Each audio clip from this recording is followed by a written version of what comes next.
Bonjour à tous, je vous fais une petite vidéo aujourd'hui pour vous parler d'un dieu dont je parle pas souvent, mais là j'avais envie de faire une petite vidéo sur lui pour vous le présenter un petit peu, notamment parce qu'il a une très mauvaise réputation. C'est le dieu Arès, le dieu de la guerre. Je fais cette vidéo pour parler de lui, pour vous le présenter un petit peu et pour vous faire part aussi des recherches, des informations que je peux avoir à vous donner sur lui, mais aussi dans le travail que personnellement j'ai pu entreprendre avec lui, notamment dans le lien qui l'unit à Aphrodite. Donc Arès. Arès c'est le fils de Zeus et d'Héra. Il faut savoir que c'est un dieu qui est détesté de manière générale par les autres dieux dans la mythologie, mais qui est aussi beaucoup raillé par les Grecs. Parce qu'on le voit comme un dieu brutal, comme un dieu violent. Homère l'appelle le fléau des hommes. Il est vu comme un espèce de dieu de la guerre déstructuré, sauvage, chaotique, et comme un dieu colérique. Et il y a vraiment qu'à Sparte, où Arès, qui est le protecteur de la ville, ne jouait pas d'une réputation qui, même pour les Grecs, du coup, on lui préfère largement Athéna, déesse du coup de la guerre stratégique, de la sagesse, des plans, de la stratégie militaire. Ce qui est intéressant avec ce dieu, c'est que du coup on ne l'aime pas, notamment parce qu'il représente les instincts, le côté brutal et sauvage.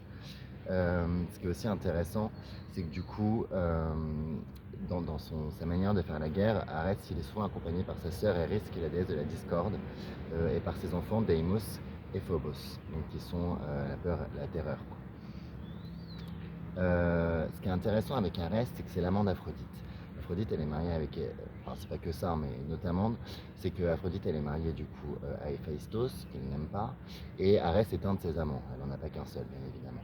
Et il y a vraiment une passion folle, amoureuse, hein, qui unit Arès et Aphrodite. Ce serait d'ailleurs pour ça que Arès tue Adonis quand Aphrodite s'éprend d'Adonis, prenant la forme d'un sanglier, même s'il y a plusieurs versions du mythe. Et avec Aphrodite, il a beaucoup d'enfants. Deimos et Phobos en font partie, donc la terreur. Mais il a aussi Harmonie, qui son nom veut tout dire, et Eros, du coup, qui est l'amour, enfin plutôt le désir amoureux. C'est vraiment, ce duo est une union de l'amour et de la guerre. Et moi, c'est dans cette facette de duo qui s'entretiennent l'un avec l'autre que Arès s'est présenté aussi dans mon cheminement pour parler de certaines choses. Mais je vais y revenir plus tard. Je vais finir de vous le présenter. Donc Homère l'appelle le fléau des hommes, et on associe son nom chez les Grecs au malheur, au désastre. On dit que c'est le dieu des larmes. Il combat à pied et non pas à cheval. Et il est représenté souvent comme étant grand, puissant et assez beau et jeune. Dans les illustrations qu'on a de lui, les représentations qu'on a de lui. On le voit aussi, pour les Grecs, c'est un dieu vengeur.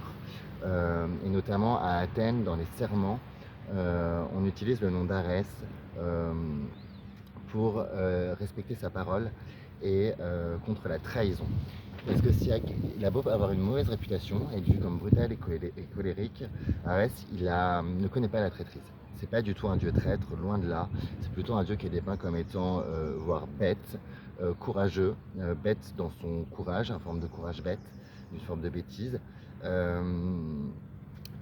Et on l'aime pas tout simplement parce qu'il représente cette guerre non civilisée et en même temps qui du coup ne trahit pas, qui va vraiment dans quelque chose de très destructif, de très chaotique. Et pourtant Arès du coup est représenté pas mal de fois comme étant un dieu qui du coup ne connaît pas la trahison, donc il se fait piéger dans les mythes à plusieurs reprises. L'exemple le plus flagrant, c'est le coup du filet, Héphaïstos qui le prend en piège avec Aphrodite pour les prendre sur le fait. Et c'est aussi vu comme un dieu qui du coup défie le destin et les conventions en tant que ce dieu de cette guerre des instincts, ce chaos, cette sauvagerie. Et c'est aussi un dieu de la guerre qui peut perdre et qui perd d'ailleurs plusieurs fois dans les mythes, ce qui est un autre fait qui est quand même assez intéressant à son sujet. Donc on n'est pas sur on n'est pas sur un dieu traître, on est sur quelque chose de plutôt très brutal, très franc, très brut. Et Arès, du coup, contrairement à ce qu'on pourrait croire, dans cet aspect sauvage, brut, qu'il incarne, dans cette brutalité, il y a aussi quelque chose qui est très intéressant le concernant, c'est que Arès Notamment, c'est un des dieux protecteurs des Amazones, qui sont du coup détestés par les Grecs. Elle représente une menace pour les Grecs, puisque la place des femmes chez les Grecs est vraiment pas très enviable, hein. On est dans une société très patriarcale. Et Arès est vu comme le père de ces Amazones, qui sont une forme de cette sauvagerie. Et d'ailleurs, pendant l'épisode de la guerre de Troie, Arès prend le parti des Troyens, comme Aphrodite, et les Amazones viennent soutenir les Troyens à un moment donné dans l'Iliade. Ce qui le renvoie quand même à une notion, on peut le voir aussi un peu avec Sparte, et notamment dans cette, par exemple, idée des 300, qui est un truc assez connu, c'est que je trouve qu'Arès a quand même une notion, là ce que je vous livre est très personnel, qui va quand même être très liée au territoire, aux limites et à la défense. Et notamment, il y a la défense de quelque chose, d'un territoire, contre ces Grecs, ces Athéniens, qui se présentent comme étant des civilisateurs ou plus civilisés que leurs attaquants. Idem pour les Amazones, qui sont du coup dans une posture de défense face aux Grecs. C'est quelque chose que je trouve vraiment intéressant concernant et qui n'est jamais dit très clairement, mais qu'on peut voir à plusieurs reprises dans les mythes. Il est le père des Amazones, il fait partie des dieux qui prennent le parti des Troyens, qui sont attaqués du coup par l'entièreté du monde grec. C'est le dieu protecteur de Sparte. Donc il y a des épisodes guerriers assez connus où Sparte est toujours sous-effectif, sous-nombre. Ce qui est aussi très intéressant le concernant, et c'est là où on voit qu'il y a quand même des choses qui ne sortent pas de nulle part le concernant, et son binôme avec Aphrodite est vraiment très intéressant pour ça, c'est qu'il y a un épisode qui est très connu concernant Arès, c'est un mythe, et qui en fait partie de ce dieu vengeur, justement, de cette image de dieu vengeur. C'est le mythe qui donne la naissance du nom de l'Aréopage à Athènes, la colline, puisque c'est la colline où Arès aurait tué du coup Alériotos, donc, qui est le fils de Poséidon, parce qu'il a violé sa fille, donc la fille d'Arès, qui s'appelle Alcipé. Arès, pour ce meurtre, donc ce meurtre d'un violeur, hein, il tue le violeur de sa fille, il est jugé sur l'Aréopage par l'entièreté des dieux, qui finissent par l'acquitter, vraisemblablement, pour ce meurtre, mais ça donne quand même lieu à un jugement parce qu'on considère qu'il n'avait pas le droit de le faire, qu'il n'avait pas le droit d'intervenir et qu'il n'avait pas le droit de tuer le violeur de sa fille. Ce qui est d'autant plus intéressant, c'est que quand on voit que Aphrodite est la déesse aussi patronne des femmes non mariées, des prostituées, et il y a tout un rapport au corps, à la sexualité qui est très important. Il y a quand même un des mythes les plus importants concernant Arès, c'est quand même un mythe où il tue un violeur, où il tue le violeur de sa fille. Et c'est aussi le père des Amazones.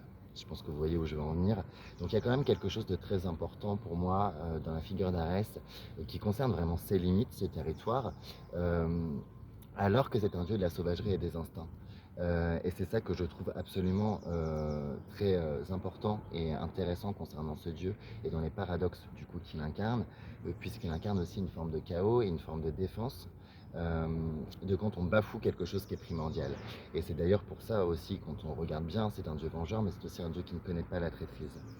On a tendance à dire que beaucoup de ses enfants sont monstrueux, du coup à Arès, on peut penser à Deimos et Phobos, ou Fou d'ailleurs, mais c'est aussi le père d'Harmonie et d'Eros, qui sont des enfants qu'il a eus avec Aphrodite.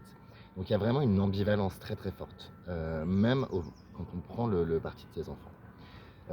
Et là, j'en viens au fait où je voulais revenir. Pour moi, Aphrodite et Arès, c'est vraiment un binôme de l'amour et de la guerre qui est très important. Il y a quelque chose d'alchimique dans leur union, un peu comme les deux faces d'une même pièce. D'ailleurs, Aphrodite est souvent représentée, enfin, peut être représentée comme une déesse armée, guerrière, et Arès, en tant qu'amant d'Aphrodite, c'est là où on le voit le plus vulnérable et le plus sous le coup de l'amour, de sa passion et de l'amour qui l'unit à Aphrodite. C'est vraiment quelque chose que je trouve est très important, et moi c'est comme ça que Arès s'est vraiment présenté dans mon cheminement et dans le travail que j'ai entrepris avec lui. Ça a été déjà Aphrodite qui a fait le lien de manière très très claire, mais aussi pour reconnaître en moi cette question du territoire, des limites et de sur quoi on est prêt à prendre les armes et comment on prend les armes. Est-ce qu'on prend les armes de manière détournée? Est-ce qu'on fait preuve de courage face à l'adversité? Quelles sont nos limites, nos territoires qui ont été dépassés, qui ont été franchis? Et puis dans le post que j'ai fait sur Aphrodite, où je parle justement du rapport au corps et de la question des violences sexuelles, vous voyez qu'en plus le lien s'est aussi imposé un peu sur ça, enfin sur ça de manière assez évidente, puisque Arès est quand même un des seuls dieux de la mythologie grecque qui punit un violeur. qu'il le tue. Et d'ailleurs, à ma connaissance, je ne crois pas qu'il y ait forcément de mythe le concernant. Il faudrait quand même que je vérifie où il est agresseur de ce point de vue-là. Donc on a quand même quelque chose d'assez important le concernant. Et puis c'est le père des Amazones, quand même, c'est pas rien, qui sont considérés comme les Grecs, comme une plus grande menace civilisationnelle de société. Je faisais une petite vidéo sur ce dieu dont je parle pas souvent, mais qui s'est présenté sur mon cheminement pour ça, parce que ça aussi était un dieu pour un peu réunir les deux facettes en moi, et qui s'est présenté comme complémentaire du travail avec Aphrodite à partir du moment où j'ai été prêt, comme pour réunir une forme de couple intérieur aussi, sur cette question des limites du territoire et de ce qui a été aussi bafoué, et de l'idée aussi de vengeance.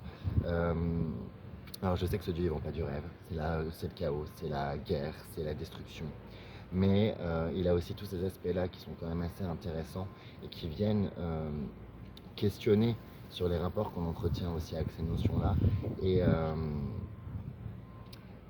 et quand on voit dans ce binôme de l'amour et de la guerre aussi, comment est-ce que... Enfin, il y a beaucoup de questions qui se présentent et qui se soulèvent. Moi, je le vois vraiment comme un dieu protecteur pour moi, me concernant. Comme un dieu qui va faire partie d'un dieu qui peut protéger de manière brutale, de manière un peu violente, de manière un peu chaotique aussi.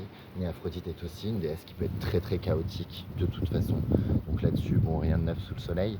Et ce qui est intéressant, c'est que du coup, c'est un dieu.